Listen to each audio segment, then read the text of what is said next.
ಸಮಸ್ತ colour talkies ವಾಹಿನಿಯ ವೀಕ್ಷಕ ಬಾಂಧವರಿಗೆ ಡಾಕ್ಟರ್ ರಾಘವೇಂದ್ರ ಮೋಕ್ಷಗುಂಡಂ ಗುರೂಜಿ ಮಾಡತಕ್ಕಂತಹ ನಮಸ್ಸುಮಾಂಜಲಿಗಳು. ಹರಿ ಓಂ ತತ್ಸತ್. ಪ್ರಿಯ ವೀಕ್ಷಕರೇ, ನಿಮ್ಮ ನೆಚ್ಚಿನ ಕಲರ್ ಟಾಕೀಸ್ ವಾಹಿನಿಗೆ ನಿಮಗೆಲ್ಲರಿಗೂ ಸಹ ಹಾರ್ದಿಕವಾದ ಸುಸ್ವಾಗತ. ಈ ದೃಶ್ಯಾವಳಿಯಲ್ಲಿ ಗುರುವಿನ ಪಥ ಬದಲಾವಣೆ ಮತ್ತು ಅದರ ಆಧಾರದಲ್ಲಿ ದ್ವಾದಶ ರಾಶಿಯವರ ಮೇಲೆ ಆಗತಕ್ಕಂಥ ಎಲ್ಲ ಪ್ರಭಾವಗಳ ಬಗ್ಗೆ ನಾವು ಪರಿಶೀಲನೆಯನ್ನು ಮಾಡೋಣ. ಮುಂದಿನ ರಾಶಿ ಕುಂಭರಾಶಿ. ಕುಂಭರಾಶಿಯವರಿಗೆ ಏಕಾದಶ ಸ್ಥಾನಾಧಿಪತಿ ಮತ್ತು ದ್ವಿತೀಯಾಧಿಪತಿ ಎರಡೂ ಆಗಿರತಕ್ಕಂಥ ಗುರು. ಸ್ಥಾನಬಲದಿಂದ ನೋಡಿದರೆ ಗುರು ತುಂಬ ವಿಶೇಷವಾಗಿ ಲಾಭಪ್ರದ ಶುಭಪ್ರದನಾಗಿರ್ತಕ್ಕಂಥವನಾಗಿರ್ತಾನೆ ನಿಮಗೆ. ಆದರೆ ಈಗ ಇರತಕ್ಕಂಥ ಸ್ಥಾನ ತೆಗೆದುಕೊಂಡಿದ್ದಾದರೆ ನಾವು 6ನೇ ಮನೆಯಲ್ಲಿ ಗುರುವಿನ ಉಪಸ್ಥಿತಿ ಆಗಿರತಕ್ಕಂಥದ್ದು. ಸೊ ಒಂದು ರೀತಿಯಲ್ಲಿ ನಿಮಗೆ ಅನುಕೂಲದಲ್ಲಿ ಅನಾನುಕೂಲ ಆಗತಕ್ಕಂಥ ಸಾಧ್ಯತೆಗಳು. ಏನೋ ಕೈಗೆ ಬರ್ತಾ ಇದೆ, ಏನೋ ಒಂದು ಲಾಭ ಇದೆ, ಅಲ್ಲೇನೋ ಒಂದು ಅದೃಷ್ಟ ಇದೆ ಅಂತ ನೀವು ಅಂದ್ಕೊಳ್ತೀರಾ. ಆದರೆ ಆ ಅದೃಷ್ಟದ ಬೆನ್ನ ಹಿಂದೆಯೇ ಯಾವುದೋ ಒಂದು ಸಮಸ್ಯೆ, ಅಲ್ಲಿ ಇನ್ನೇನೋ ಒಂದು ತೊಂದರೆಗಳು ಸಹ ಇಣುಕು ನೋಡ್ತಾ ಇರತಕ್ಕಂಥದ್ದು. ಸೊ ಅದರ ಬಗ್ಗೆ ನೀವು ಜಾಗರೂಕತೆಯಾಗಿ ಇಲ್ಲದೆ ಇರೋದ್ರಿಂದ ಆ ಸಮಸ್ಯೆಗಳನ್ನು ನೀವು ಅದಕ್ಕೆ ತುತ್ತಾಗತಕ್ಕಂಥ ಸಾಧ್ಯತೆಗಳು ಸಹ ಇಲ್ಲಿ ಗೋಚರವಾಗ್ತಾ ಇದೆ. ಷಷ್ಠಸ್ಥಾನದಲ್ಲಿ ಗುರು ಇದ್ದುಕೊಂಡು ಅಲ್ಲಿ ಉಚ್ಚನಾಗಿದ್ದರೂ ಸಹ ವಿಶೇಷವಾದ ಲಾಭಾಂಶಗಳು ನಿಮಗೆ ಬರದೇ ಇರತಕ್ಕಂಥ ಒಂದು ವಿಲಕ್ಷಣವಾದ ಸನ್ನಿವೇಶ ಇದಾಗಿರುತ್ತೆ. ಹಾಗಾಗಿ ಒಂದು ರೀತಿಯಲ್ಲಿ ಹೇಳಬೇಕು ಅಂತಂದರೆ, ಈಗ ವಿಕ್ರಮಾರ್ಕನ ಕಥೆಯಲ್ಲಿ ಒಬ್ಬ ಬ್ರಾಹ್ಮಣನಿಗೆ ಒಂದು ಕುಂಬಳಕಾಯಿನಲ್ಲಿ ಅವನು ಮುತ್ತು, ರತ್ನ, ವಜ್ರ, ವೈಢೂರ್ಯ ಎಲ್ಲವನ್ನ ತುಂಬಿಸಿ ಅವನು ಕೈ ಕೊಟ್ಟನಂತೆ. ಆದರೆ ಆ ಬ್ರಾಹ್ಮಣ ಇದು ಕೇವಲ ಕುಂಬಳಕಾಯಿ ಅಂತ ಹೇಳ್ಕೊಂಡದ್ದು ಇನ್ಯಾರಿಗೂ ದಾನ ಕೊಟ್ಟುಬಿಟ್ಟಂತೆ. ಹಾಗಾಗಿ ಕೈಗೆ ಬಂದಿದ್ದಂಥ ಮುತ್ತು ರತ್ನಗಳು ಅದು ಹುದುಗಿದ್ದರಿಂದ ಅದನ್ನೆಲ್ಲವನ್ನು ಸಹ ಆ ಸಂಪತ್ ಪ್ರಾಪ್ತಿಯನ್ನು ಸಂಪೂರ್ಣವಾಗಿ ಕಳ್ಕೊಂಡ. ಅಂಥ ಒಂದು ವಿಲಕ್ಷಣವಾದ ಸನ್ನಿವೇಶ ಕುಂಭರಾಶಿನವರಿಗೆ ಮುಂದಿನ ಕೆಲವು ತಿಂಗಳುಗಳಲ್ಲಿ ಬರುವಂಥ ಸಾಧ್ಯತೆಗಳಿರುತ್ತೆ. ಎಚ್ಚರಿಕೆಯಿಂದ ಇರಬೇಕಾಗುತ್ತೆ. ನೀವು ಕಣ್ಣಿಗೆ ಕಾಣಿಸೋದು ಮಾತ್ರ ಸತ್ಯ ಅಲ್ಲ, ಅದರ ಹಿಂದೆ ಇರತಕ್ಕಂಥದ್ದು ಎಷ್ಟೋ ವಿಶೇಷವಾದ ಸತ್ಯಗಳು ಇರುತ್ತೆ ಅನ್ನೋದನ್ನು ಸ್ವಲ್ಪ ತಾಳ್ಮೆಯಿಂದ ಪರಿಶೀಲನಾತ್ಮಕವಾಗಿ ನೋಡುವಂಥ ಒಂದು ಮನಸ್ಥಿತಿ ನೀವು ಬೆಳೆಸ್ಕೊಂಡಿದ್ದಾದಲ್ಲಿ ವಿಶೇಷವಾದ ಅವಕಾಶಗಳು ನಿಮ್ಮದಾಗುತ್ತೆ. ಅದೃಷ್ಟವೂ ಸಹ ನಿಮಗೆ ಕೈಗೂಡುವಂಥ ಸಾಧ್ಯತೆಗಳಿರುತ್ತೆ. ಇನ್ನು ವಿಶೇಷವಾಗಿ ಹೇಳಬೇಕು ನಿಮಗೆ ಅಂತಂದರೆ, ಏಕಾದಶ ಸ್ಥಾನಾಧಿಪತಿ ಆಗಿರ್ತಕ್ಕಂಥ ಗುರು ಈ ಸಮಯದಲ್ಲಿ 6ನೇ ಮನೆಯಲ್ಲಿ ಅಂದರೆ ಋಣಸ್ಥಾನದಲ್ಲಿ ಲಾಭಾಧಿಪತಿ ಉಚ್ಚನಾಗಿರ್ತಕ್ಕಂಥದ್ದು. ಈ ಸಮಯದಲ್ಲಿ ಈ ಒಂದು ಟ್ರೇಡಿಂಗ್ ಬಿಸ್ನೆಸ್ ಮಾಡ್ತಾ ಇರತಕ್ಕಂಥವ್ರು, short term long term investment ಮಾಡ್ತಾ ಇರತಕ್ಕಂಥವ್ರು, ಮ್ಯೂಚುವಲ್ ಫಂಡ್ಸಲ್ಲಿ ಇನ್ವೆಸ್ಟ್ ಮಾಡ್ತಾ ಇರತಕ್ಕಂಥವ್ರು, ಅದೇ ಪ್ರಕಾರವಾಗಿ SIPನಲ್ಲಿ ಇನ್ವೆಸ್ಟ್ ಮಾಡ್ತಾ ಇರತಕ್ಕಂಥವ್ರು, ಇನ್ನು ಕೆಲವರಿಗೆ ಕೆಲವು ಪದಾರ್ಥಗಳನ್ನು ಕೊಂಡುಕೊಂಡು ಮಾರತಕ್ಕಂಥ ಒಂದು ಹವ್ಯಾಸ ಇರುತ್ತೆ ಅವರಿಗೆ. ಮನೆ ಆಗಲಿ, ಸೈಟ್ ಆಗಲಿ, ವಾಹನಗಳಾಗಲಿ, ಇದನ್ನು ಒಂದು ದರಕ್ಕೆ ಕೊಂಡುಕೊಳ್ತಕ್ಕಂಥದ್ದು, ಮತ್ತೊಂದು ದರಕ್ಕೆ ಒಂದು ಸಣ್ಣ ಅಮೌಂಟ್ ಪ್ರಾಫಿಟ್ ಇಟ್ಕೊಂಡು ಅದನ್ನು ಸೇಲ್ ಮಾಡತಕ್ಕಂಥದ್ದು, ಇದೇ ಬಿಸ್ನೆಸ್ನಲ್ಲೇ ಇರ್ತಾರೆ. ಈ ಥರದವರು ಭಾಳ ಎಚ್ಚರಿಕೆಯಿಂದ ಇರಬೇಕಾಗತ್ತೆ. ಸ್ಕ್ರ್ಯಾಪ್ ಮೆಟೀರಿಯಲ್ಸ್ ಡೀಲ್ ಮಾಡ್ತಾ ಇರ್ತಕ್ಕಂಥವ್ರು, ಮೆಟಲ್ ಬಿಸ್ನೆಸ್ನಲ್ಲಿ ಇರತಕ್ಕಂಥ ವ್ಯಕ್ತಿಗಳು, ಕನ್ಸ್ಟ್ರಕ್ಷನ್ ಸೈಟ್ ಮೆಟೀರಿಯಲ್ನ ಡೀಲ್ ಮಾಡ್ತಾ ಇರ್ತಕ್ಕಂಥ ವ್ಯಕ್ತಿಗಳು, ಈ ಒಂದು ಜಲ್ಲಿಕಲ್ಲಾಗಿರ್ಬೋದು, ಸಿಮೆಂಟ್ ಆಗಿರ್ಬೋದು, ಅಥವಾ ಇಟ್ಟಿಗೆಗಳಾಗಿರ್ಬೋದು, ಅಥವಾ ಸ್ಟೀಲ್ ಆಗಿರ್ಬೋದು, ಇದರದೆಲ್ಲ ಬಿಸ್ನೆಸ್ ಮಾಡ್ತಾ ಇರ್ತಕ್ಕಂಥ ವ್ಯಕ್ತಿಗಳು ಭಾಳ ಎಚ್ಚರಿಕೆಯಿಂದ ಇರಬೇಕಾಗತ್ತೆ. ಈ ಸಮಯದಲ್ಲಿ ನೀವು ಕೆಲವೊಂದು ಪದಾರ್ಥಗಳನ್ನು ನೀವು ಒಂದು ಸ್ಟಾಕ್ ಇರಲಿ ಅಂತ ಹೇಳಿ ನೀವು ಕೊಂಡುಕೊಂಡು ಅದನ್ನು ಶೇಖರಣೆ ಮಾಡ್ಕೊಳ್ತೀರಾ. ನಂತರ ಆ ಬೆಲೆಯಲ್ಲಿ ಏರುಪೇರುಗಳಾಗುವಂಥ ಒಂದು ಸಾಧ್ಯತೆಗಳಿರುತ್ತೆ. ತನ್ಮೂಲಕ ನೀವು ಇಟ್ಕೊಂಡಿರ್ತಕ್ಕಂಥ ಸ್ಟಾಕ್ ನಿಮಗೆ ರೇಟ್ ಡೌನ್ ಆಗುವಂಥ ಒಂದು ಸಾಧ್ಯತೆ, ಅದರಿಂದ ನಷ್ಟಗಳಾಗ್ತಕ್ಕಂಥ ಸಾಧ್ಯತೆ ಇರುತ್ತೆ.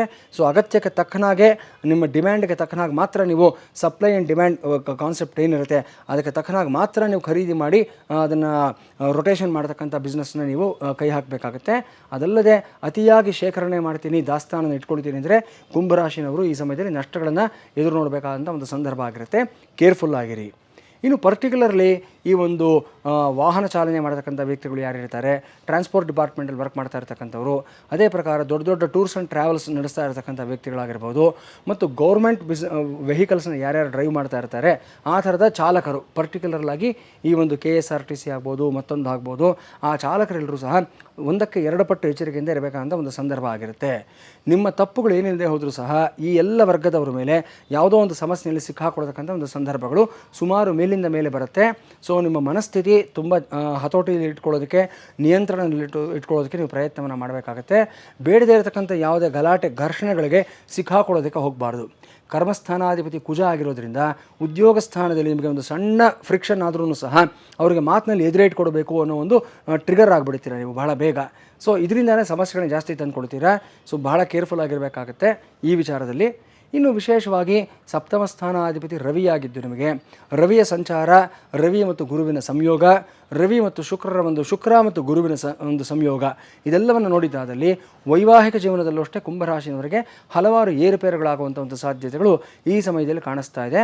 ಒಂದು ಹಂತಕ್ಕೆ ನಿಮ್ಮ ಸಂಗಾತಿ ಹೇಳ್ತಕ್ಕಂಥ ಮಾತುಗಳಿಗೆ ನೀವು ಸಮಾಧಾನವಾಗಿ ಉತ್ತರ ಕೊಟ್ಟು ಅದರ ಪ್ರಕಾರವಾಗಿ ನಡ್ಕೋಬೇಕಾಗತ್ತೆ. ಇಲ್ಲ ಅದನ್ನು ನೀವು ಎಷ್ಟು ನಿರ್ಲಕ್ಷ್ಯ ಮಾಡ್ತೀರೋ, ಎಷ್ಟು ಅದನ್ನು ತಾತ್ಸಾರ ಮಾಡ್ತೀರೋ, ಅಷ್ಟು ಒಂದು ಸಂಸಾರದಲ್ಲಿ ಬಿರುಕು ಇನ್ನಷ್ಟು ಜಾಸ್ತಿ ಆಗ್ತಕ್ಕಂಥ ಸಾಧ್ಯತೆಗಳಿರುತ್ತೆ. ತುಂಬ ಕೇರ್ಫುಲ್ ಆಗಿರಬೇಕು. ಎಸ್ಪೆಷಲಿ ಇಬ್ಬರೂ ಸಹ ವರ್ಕಿಂಗ್ ಪರ್ಸನ್ಸ್ ಆಗಿದ್ದಾದಲ್ಲಿ, ಇಬ್ಬರೂ ಸೇರಿ ಯಾವುದಾದ್ರೂ ಬಿಸ್ನೆಸ್ಗಳಿಗೆ ಅಥವಾ ಒಂದು ವೆಂಚರ್ಸ್ಗೆ ನೀವು ಕೈ ಹಾಕಿದ್ದಾದ ಪಕ್ಷದಲ್ಲಿ ಒಂದಕ್ಕೆ ಎರಡು ಪಟ್ಟು ಕೇರ್ಫುಲ್ ಆಗಿರಬೇಕಾಗುತ್ತೆ. ಇಬ್ಬರ ಅಭಿಪ್ರಾಯಗಳನ್ನು ಸಮಾನವಾಗಿ ಸ್ವೀಕಾರ ಮಾಡಿಕೊಂಡು ಹೋಗಬೇಕಾಗುತ್ತೆ. ನೀವು ಇಲ್ಲದೆ ಹೋದ ಪಕ್ಷದಲ್ಲಿ ಷಷ್ಠದಲ್ಲಿರತಕ್ಕಂಥ ಗುರು ನಿಮಗೆ ಅನುಕೂಲಕ್ಕಿಂತನೂ ಸಹ ಅನಾನುಕೂಲಗಳನ್ನು ಜಾಸ್ತಿ ಮಾಡತಕ್ಕಂಥ ಸಾಧ್ಯತೆಗಳು ಹೆಚ್ಚಾಗಿ ಗೋಚರವಾಗ್ತಾ ಇದೆ. ಇದೆಲ್ಲದರಿಂದ ಹೊರಗಡೆ ಬರೋದಕ್ಕೆ ನಿಮಗಿರತಕ್ಕಂಥ ಪರಿಹಾರಗಳು ಅಂತಂದರೆ, ಮೊದಲನೇದಾಗಿ ನಾನಾಗಲೇ ಮಕರ ರಾಶಿನವರಿಗೆ ಹೇಳಿರೋ ಪ್ರಕಾರವಾಗಿ ನಿಮಗೂ ಅಷ್ಟೇ ಸುಂದರಕಾಂಡ ಪಾರಾಯಣವನ್ನು ಮಾಡಿಸ್ತಕ್ಕಂಥದ್ದು. ಇನ್ನು ಮಕರ ರಾಶಿನವರಿಗೆ ವಿಶೇಷವಾಗಿ ಹೇಳಬೇಕು ಅಂತಂದರೆ, ಈ ವಿದ್ಯಾರ್ಥಿಗಳಿಗೆ ಈ ಸಮಯದಲ್ಲಿ ಚತುರ್ಥಾಧಿಪತಿ ಶುಕ್ರನಾಗಿದ್ದು ವಿದ್ಯಾಕಾರಕನಾಗಿರತಕ್ಕಂಥ ಗುರು ನಿಮಗೆ ಷಷ್ಠದಲ್ಲಿ ಉಚ್ಚನಾಗಿದ್ದರೂ ಸಹ ಈ ಸಮಯದಲ್ಲಿ ವಿದ್ಯೆಯಿಂದ ನಿಮಗೆ ಸರಿಯಾದ ಒಂದು ಕ್ಲಾರಿಟಿ ಸಿಗದೇ ಇರತಕ್ಕಂಥ ಸಾಧ್ಯತೆ ಇರುತ್ತೆ. ಅಂದರೆ ನೀವು ಆಯ್ಕೆ ಮಾಡ್ಕೋಬೇಕಾಗಿರ್ತಕ್ಕಂಥ ಕೋರ್ಸ್ಗಳನ್ನು ಅದಕ್ಕೆ ವಿರುದ್ಧವಾದ ಯಾವುದೋ ಕೋರ್ಸ್ಗಳನ್ನು ಆಯ್ಕೆ ಮಾಡ್ಕೊಳ್ಳೋಂಥದ್ದು, ಅಥವಾ ನಿಮ್ಮ ಮೇಲೆ ಒತ್ತಡ ಬರುವಂಥ ಒಂದು ಸಾಧ್ಯತೆಯೂ ಸಹ ಇರುತ್ತೆ. ಯಾರೋ ನಿಮ್ಮ ಸೀನಿಯರ್ಸ್ ಆಗಲಿ ಅಥವಾ ನಿಮ್ಮ ಮನೆಯಲ್ಲಿ ದೊಡ್ಡವರಾಗಲಿ ಈ ಕೋರ್ಸನ್ನೇ ಸೇರ್ಕೋ ಅಥವಾ ಇದನ್ನೇ ಆಯ್ಕೆ ಮಾಡ್ಕೋ, ಇದರಿಂದ ನಿಮಗೆ ಅನುಕೂಲ ಇದೆ ಅಂತ ಹೇಳ್ತಾರೆ. ನಿಮ್ಮ ಆಸಕ್ತಿಗೆ, ನಿಮ್ಮ ಇಚ್ಛೆಗೆ ವಿರುದ್ಧವಾಗಿರುತ್ತೆ. ಅದನ್ನು ತೊಗೊಂಡು ಅದನ್ನು ನಿಭಾಯಿಸೋಕ್ಕಾಗದೆ ನೀವು ಸ್ವಲ್ಪ ಅತಂತ್ರರಾಗ್ತಕ್ಕಂಥ ಒಂದು ಸಾಧ್ಯತೆ ಕಾಣಿಸ್ತಾ ಇದೆ. ಸೊ ಪೋಷಕರಲ್ಲಿ ವಿಶೇಷವಾಗಿ ಹೇಳ್ತಾ ಇದ್ದೀವಿ, ಮನೆಯಲ್ಲಿ ಕುಂಭರಾಶಿಯ ಮಕ್ಕಳು ಯಾರಾದರೂ ಇದ್ದರೆ ಅವರು ಇಷ್ಟಕ್ಕೆ ತಕ್ಕ ಹಾಗೆ, ಅವ್ರ ಕೆಪಾಸಿಟಿಗೆ ತಕ್ಕ ಹಾಗೆ ಯಾವ ಕೋರ್ಸನ್ನು ಚೂಸ್ ಮಾಡ್ಕೋಬೇಕು ಅನ್ನೋ ಆಯ್ಕೆಯನ್ನು ಅವರಿಗೆ ಬಿಡಿ. ಅಥವಾ ಇಬ್ಬರು ತೀರ್ಮಾನ ಮಾಡಿ ಒಂದು ಒಪ್ಪಂದಕ್ಕೆ ಬಂದರೂ ಸಹ ಒಳ್ಳೆಯದು. ಬಟ್ ನಿಮ್ಮ ಆಸಕ್ತಿಗಳನ್ನು, ನಿಮ್ಮ ಅಭಿಪ್ರಾಯಗಳನ್ನು ಅವ್ರ ಮೇಲೆ ಬಲವಂತವಾಗಿ ಹಾಕೋದಕ್ಕೆ ಹೋಗಬೇಡಿ. ಇದರಿಂದ ನಷ್ಟ ಇಬ್ರಿಗೂ ಸಹ ಆಗುತ್ತೆ. ನಿಮಗೆ ಫಿನಾನ್ಷಿಯಲ್ ಆಗಿ ನಷ್ಟ ಆದರೆ ಅವನಿಗೆ 1 ವರ್ಷ 2 ವರ್ಷ ಕೆರಿಯರ್ ಲಾಸ್ ಆಗಿ ಹೋಗುತ್ತೆ ಅವನಿಗೆ. ಸೊ ಈ ರೀತಿ ಆಗದೇ ಇರೋ ರೀತಿಯೇ ಸ್ವಲ್ಪ ಕೇರ್ಫುಲ್ಲಾಗಿ ನೋಡ್ಕೋಬೇಕಾಗುತ್ತೆ ನೀವು. ಇನ್ನು ಕುಂಭರಾಶಿನವರಿಗೆ ಪರ್ಟಿಕ್ಯುಲರ್ ಆಗಿ ಈ ಸಮಯದಲ್ಲಿ ಕೆಲವೊಂದು ದಶಾಸಂಧಿಗಳು ನಿಮ್ಮ ಜಾತಕದಲ್ಲಿರುವಂಥ ಸಾಧ್ಯತೆಗಳು ಸಹ ಇರುತ್ತೆ. ಅದನ್ನು ನೋಡಿ ಒಂದು ವೇಳೆ ಯಾವುದಾದ್ರೂ ದಶಾಸಂಧಿಗಳಿದ್ದಿದ್ದಾದಲ್ಲಿ ಆ ಸಂಧಿ ಶಾಂತಿಗಳನ್ನು ತಪ್ಪದೇ ನೀವು ಮಾಡಿಕೊಳ್ಳೇಬೇಕಾಗುತ್ತೆ. ಅದು ಉದ್ಯೋಗಿಗಳಾಗಿರಲಿ, ವಿದ್ಯಾರ್ಥಿಗಳಾಗಿರಲಿ, ಯಾವುದೇ ನೀವು ಹಂತದಲ್ಲಿದ್ದರೂ ಸಹ ಜೀವನದಲ್ಲಿ ವಿವಾಹಿತರಾಗಿರಲಿ, ಅವಿವಾಹಿತರಾಗಿರಲಿ, ಸಂಧಿ ಶಾಂತಿ ಅನ್ನತಕ್ಕಂಥದ್ದು ಎಲ್ಲರಿಗೂ ಅನ್ವಯ ಆಗತಕ್ಕಂಥದ್ದು. ಜೀವನದಲ್ಲಿ ಯಾವ ಸಂದರ್ಭದಲ್ಲಿ ಸಂಧಿ ಶಾಂತಿಗಳು ಬರುತ್ತೋ ಆ ಸಂದರ್ಭದಲ್ಲಿ 2 ತಿಂಗಳು ಆ ಕಡೆ ಈ ಕಡೆ ಒಳಗಡೆ ನಾವು ಮಾಡಿಸ್ಕೊಳ್ಳೇಬೇಕಾಗತ್ತೆ. ಮುಖ್ಯವಾಗಿರತಕ್ಕಂಥದ್ದು 3 ಸಂಧಿ ಶಾಂತಿಗಳು. ಒಂದು ಕುಜರಾಹು ಸಂಧಿ ಶಾಂತಿ, 2ನೇದು ರಾಹು ಬೃಹಸ್ಪತಿ ಸಂಧಿ ಶಾಂತಿ, 3ನೇದು ಶುಕ್ರಾದಿತ್ಯ ಸಂಧಿ ಶಾಂತಿ. ಈ ಸಂಧಿ ಶಾಂತಿಗಳು ನಿಮ್ಮ ನಕ್ಷತ್ರದ ಅನ್ವಯ ಯಾವುದು ಬಂದಿದೆ ಈ ಕ್ಷಣದಲ್ಲಿ, ಅಥವಾ ಯಾವುದು ಬರ್ತಾ ಇದೆ ಮುಂದಕ್ಕೆ, ಅದನ್ನು ನೋಡಿಕೊಂಡು ಅದಕ್ಕೆ ತಕ್ಕನಾಗಿ ನೀವು ಆ ಸಂಧಿ ಶಾಂತಿಗಳನ್ನು ಮಾಡ್ಕೊಂಡಿದ್ದಾದಲ್ಲಿ ಈ ಎಲ್ಲ ಸಮಸ್ಯೆಗಳಿಂದ ಹೊರಗಡೆ ಬರ್ತೀರಾ. ಈಗ ಆಲ್ರೆಡಿ ನಿಮಗೆ 7.5 ಕೂಡ ನಡೀತಾ ಇದೆ. ದ್ವಿತೀಯ ಸ್ಥಾನದಲ್ಲಿ ಶನೈಶ್ಚರ ಇದ್ದಾನೆ. ಸೊ ಹಾಗಾಗಿ ಅದರ ಜೊತೆಯಲ್ಲಿ ಬೇರೆ ಗ್ರಹ ಪರಿಸ್ಥಿತಿಗಳು ಮತ್ತು ದಶಾಭುಕ್ತಿಗಳು ಎಲ್ಲವನ್ನ ಪರಿಗಣನೆಗೆ ತೆಗೆದುಕೊಂಡು ನಂತರ ನೀವು ಸ್ವಲ್ಪ ಜಾಗ್ರತೆಯಿಂದ ಹೆಜ್ಜೆ ಇಡತಕ್ಕಂಥದ್ದು ಉತ್ತಮವಾದ ವಿಚಾರ ಆಗಿರುತ್ತೆ. ಇನ್ನು ಪರ್ಟಿಕ್ಯುಲರ್ ಆಗಿ ಕುಂಭರಾಶಿನವರಿಗೆ ಈ ವರ್ಷ ನಿಮಗೆ ಸಿಗಬಹುದಾಗಿರ್ತಕ್ಕಂಥ ಒಂದು ಭೋಗಭಾಗ್ಯಗಳು, ಆದಾಯಗಳು, ಇವುಗಳ ಬಗ್ಗೆ ನಾವು ನೋಡಿದ್ದಾದಲ್ಲಿ ನಿಶ್ಚಯವಾಗಿ ಭೂಮಿ ಖರೀದಿ, ಜಮೀನಿನ ಖರೀದಿ ಅನ್ನತಕ್ಕಂಥದ್ದು ಈ ವರ್ಷ ನಿಮಗೆ ಪೂರಕವಾಗಿರುವಂಥ ಒಂದು ಸಾಧ್ಯತೆ ಇದೆ.